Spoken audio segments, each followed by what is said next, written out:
Hello and welcome on Mindset&Co. I am your host who is feeling pretty peaceful. I just came back from a weekend retreat that I was co-facilitating, and this episode is inspired by the experience and the learnings that I've had, which is, using the power of community to manifest.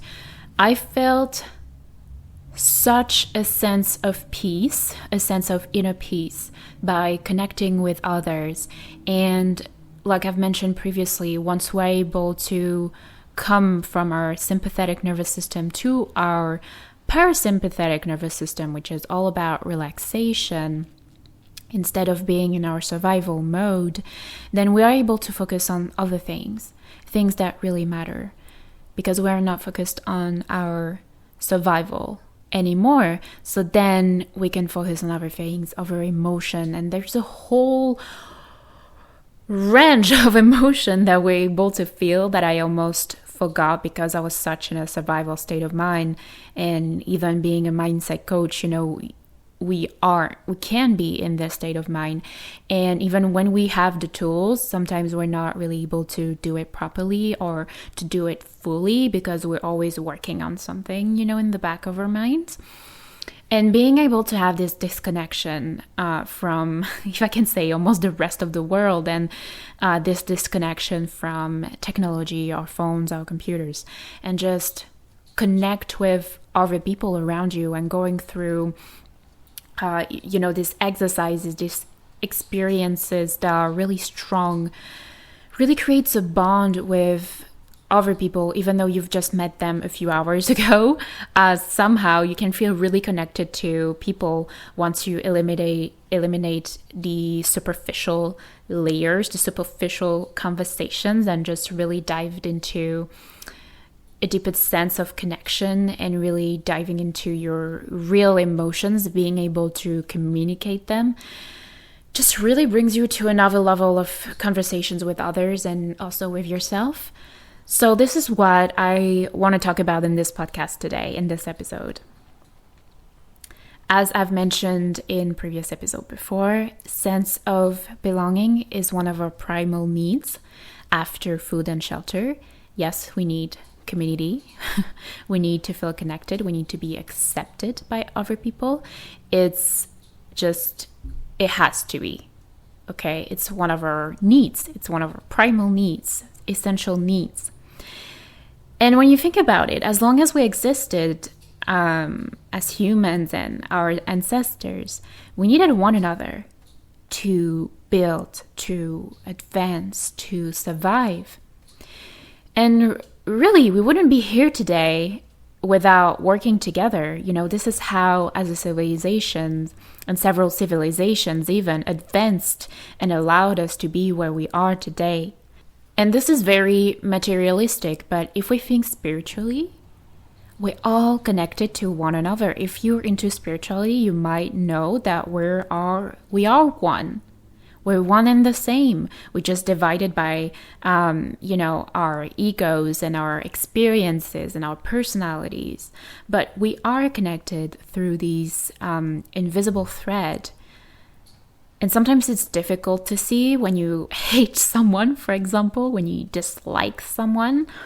But really know in your heart that they're here for a reason, okay? The people that you don't like, something that they did that you didn't like, they're here for a reason. They're here as a mirror to help you kind of grow from that and understand why you don't like them. And we all have a purpose in this life. We're all here for a reason. And in this sense, we can connect to one another because we have all this purpose to, in the end, we need to grow together as a humanity. If we don't grow, we die, literally speaking. And it's very important that we're able to connect. And unfortunately, and me included, we're really focused on technology, and sometimes it's just disconnecting us from our reality. And again, don't misunderstand me. I absolutely love technology. I think it has done brilliant things. But I'm saying there has to be also some kind of a limit, some kind of a boundary that we can put on ourselves with technology, where we just can connect in reality, in real life, to our bodies, to our minds, our emotions, and then which allows us to connect to each other on another level, on a deeper level, not on a superficial level, which I feel is, unfortunately still the case today. Where, for example, someone just asks, oh, hey, how are you? And a lot of the time we just say automatically, yes, I'm fine, even though we're feeling very maybe upset by something. And maybe we don't feel connected enough to that person to say that, oh, actually, I don't feel that good. But really notice if you are always saying this and never saying really how you feel to everyone, even the people you feel safe with, just because you don't want maybe to burden them, or just because it's just, something that you used to say, or maybe you don't really know how you're feeling and you're not connected to your body. And I think if we were able to change this and really say, okay, maybe no, you know what, I'm not feeling really okay today, but I'm trying to get better. I'm just not feeling like this today. Saying something like this, I think you could be very surprised by the answer of the person in front of you, and you might be able to connect on a really, really deeper level than the superficial conversations like, oh, look at this weather, I haven't seen snow in 3 months. I don't know, this type of conversation, which again, they can be interesting, but it doesn't really help to connect on this deeper level. One thing I've learned is, if you're really surrounded by the right people around you, the people that make you feel safe, it really has the power to regulate your nervous system. So like I mentioned, going from your survival state of mind to your parasympathetic nervous system, which is the blue zone. So if you're stressed, if you're anxious, if you're in your survival mode, there's probably this one person out there that you turned out to reassure you, who is someone who can make you feel safe. Do you have that person in your life? And if you do they have the ability to make you feel okay again, to kind of slow down that stress and that anxiety, just by talking to them? This is the power of community. This is the power of connecting to one to the other. If we're not able to regulate our nervous system by ourselves, we turn out to other people in our lives, right? So whether it's a friend, a family member, maybe a practitioner as well. I'm thinking, because I'm a breathwork practitioner, so usually when people come for breathwork practice, they turn to me to maybe liberate some emotions and regulate their nervous system. And as a practitioner, I do that. So maybe you can turn to a practitioner to do that. Who is that person for you? Like I mentioned, once you're able to shift to that blue zone, that relaxation, and you're okay, you have food, you have shelter, you're accepted, then this is when the magic happens. This is when you are able to manifest the deepest things in your life. And usually when you're in that state, you realize that maybe you don't need so many things. Maybe you don't need so much money. Maybe you don't need another partner in your life, right? Maybe you're just present in this very moment and everything is okay and you just feel content by where you are. Have you ever felt that? Maybe it was a long time ago. Maybe it was yesterday.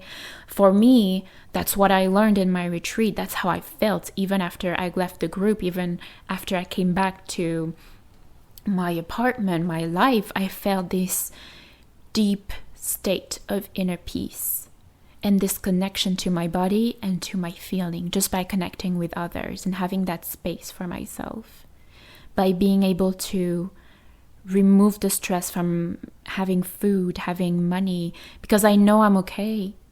I know I'll always be okay because I always have been.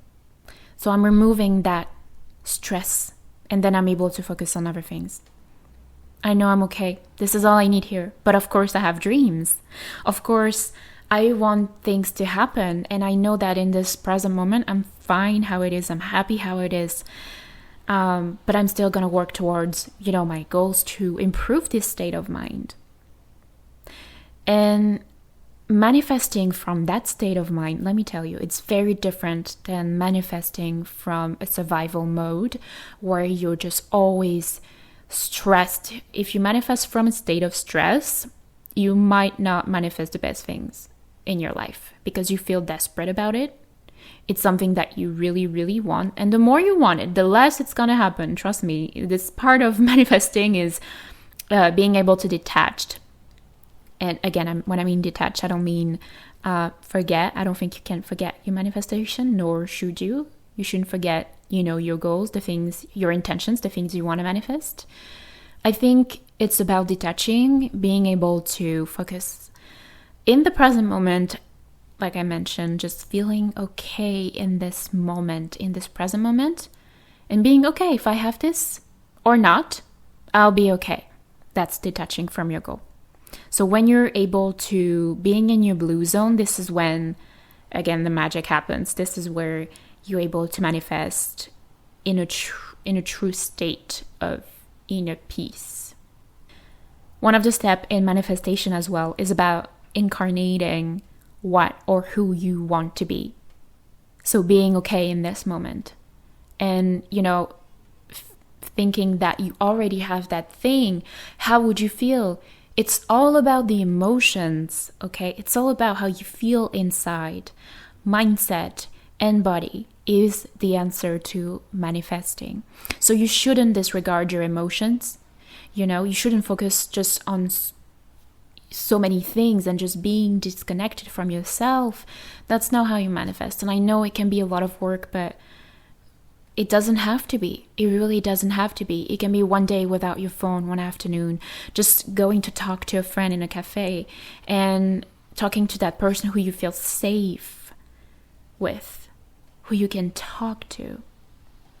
Maybe you can go have a sun bath and then you'll be in such a deep meditation state that after, you're able to breathe and you're able to journal and see what you want and manifest maybe other things rather than manifesting out of fear and out of your ego. And I think for me, the biggest difference is that I was able to realize that, the material things maybe didn't have as much importance as I thought it would be. Of course it does, in a way, but it's not, what is going to feed me. It's not what is going to provide a roof. It's not what's going to really provide that state of inner peace. And the hidden message of manifesting, which I really believe this is what it is, manifesting. Because sometimes people speak to our two egos, if I can say. We need to speak to your ego because usually people, they want money, they want a house, they want a car, they want a better job, which is completely fair. And I've been there too. And sometimes I still am, and that's perfectly fine. But I think the hidden message of manifesting is to be in the moment, to find your joy, to find your peace in this very moment. And realize that maybe the things you thought were important to you are not. Maybe all you need is connection to yourself and to others. Maybe that's all you need in the end. And really connecting back to the retreat that I've done. So it was a combination of being disconnected from not only technology, but from almost the rest of the world because we were in nature. And doing activities such as conscious dance, breathwork, but doing it in a group setting, it really has this very special energy because you're focusing on your own, obviously, but you also benefit from a general energy which everyone is going through. And if you've been in one of these, you know what I'm talking about. There's a very big difference between doing, for example, a breath work one-on-one, which is really great practice to do, obviously, but it's a different energy than doing it with other people around you because you just have this whole circle of energy going around, and it's very, very powerful, because when, again, we are one. We are linked to a spiritual thread, however you want to call it. And when one of us grows, everyone around do grow too. And I think it's just also very powerful to think of it this way, to think of everyone as, not as individuals, but as a group. We need this sense of community. So my question for you today is, what can you do to connect on a deeper level with someone? And it can be also just telling the truth. Like I mentioned, when someone asks you how you feel, tell them how you really feel. And I think you could be very surprised, again, by the answers that you might receive, the reaction. If someone just, doesn't really answer, it's fine. They don't have to. But I think they might think, oh, they actually trust me. They trust me to say that. So I might also say my truth to them and connect with them on another level. And I know it's a practice because I'm also used to say I'm okay, but I'm really learning to deconstruct that thought that I have to say, oh yeah, no, I'm okay. Like, I don't want to burden you with my stuff, my emotions. But you can. It's not a burden to people. If you talk about one emotion, it's just being authentic for yourself and to others, and you might just lead by example. You might show other people that it's okay to show your emotions, to say how you feel. And again, when you grow, other people grow. So lead by example. Be the person that you wish someone was around you. And maybe at the same time speak of what lights you up. What activities you love doing, what makes you feel good, and focus on these experiences and really live in the moment. How many times have I, done something and I couldn't be present. My mind was just too bothered. And this happened just last night. I went to a sunbath and I really, trust me, I really, really wanted to be in this moment and disconnect. But my mind, it was just racing. I was constantly thinking about the things I had to do. And I was definitely in my sympathetic nervous system. And I was deeply trying to focus on the sounds, focus on the present moment and being that meditative state. But I wasn't able to. I was able to just focus on the sounds for a few seconds, maybe 1 minute. And then my mind was racing again. And that's okay. It's important to bring awareness to however you feel. It's okay. My mind wanted to, race, have all these thoughts. So I let it be. It's not about controlling your thoughts, controlling your emotions. It's about bringing awareness in your body on how you feel and just saying, okay, it's okay if I feel like this. I don't need to control. I release the need to control. And if I'm not okay, then it's okay for me to say it to other people and have that deeper connection. And when you do that, really make sure that you feel safe as well, that you're in that safe space. And that's okay for you to do so. Please don't say things that you don't feel safe to say to somebody else just because, I heard in the podcast, Mindset&Co, that, we need to just say how we feel. And I'm just going to tell you, but I feel meh. No, please don't do that if you don't feel safe enough with the person in front of you. But I think there's a fine line between feeling safe and being uncomfortable, just uncomfortable. So again, if you don't feel safe, don't do it. If it just feels uncomfortable, I would say maybe give a try, see how it goes. See how the person in front of you responds. And because I know at first it's uncomfortable being vulnerable because we feel like the other person in front of us, is going to judge us or is going to use that information somehow. But I think, again, you could be really, really surprised by the answers. And I dare you, it's my dare this week. I dare you to try to be really authentic. Say at least to one person how you feel. It can be just a small thing, like, maybe I'm feeling a bit sick today, instead of saying that you're okay. Or maybe it can be, to your coworker, to a friend, actually, I'd love to try this activity, or I've done this in the past and it really lights me up. I really want to try it. Talk about something that lights you up, that you love doing, and that maybe you don't know if the other person in front of you is like, yeah, I like that too, or not.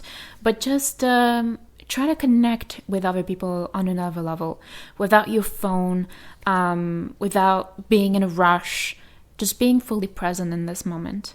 And after you've done that practice, try to see how you feel inside, and maybe go back to your manifesting list and try to see maybe if things have changed or not for you. I think it's a very interesting exercise, because definitely the things I wanted to manifest for me have changed after my experience that I had the last weekend, just being connected with other people in this retreat. And it was an incredible experience, and I do really hope that everyone in this life, if they're interested into that, to do a retreat, because it's absolutely a phenomenal experience, and it's just beautiful. It's another type of connection, and you definitely go out of this being and feeling better. And yeah, I do wish that everyone would try at least once in their lifetime a retreat. But again, you don't have to practice what I just said. And that was a really special episode for me this week, because I loved talking about it. I feel like I've just had an amazing experience, and I'm able to share it with you, which is so important to me to do through this podcast.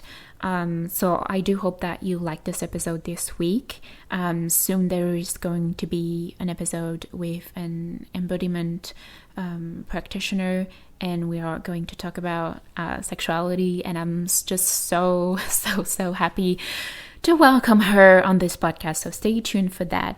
If you like this episode, please rate it. It takes 5 seconds of your time, and it would mean the world to me, and it just helps the podcast so much. You can also connect with me on Instagram. I have a website. I have a couple of events. I also do one-on-one breathwork practices in person, so if you're in the Vancouver area, feel free to look it up. It will be in the link below. If you're not able to connect in person, I have a coaching program, one-on-one. It's a 3-month program where I guide you through, an issue that you want to solve with me for coaching. So feel free to look it up as well. And I think that's it for me for this week. Okay, so I hope you have a nice rest of your week, a nice weekend, and I'll see you next week. Bye.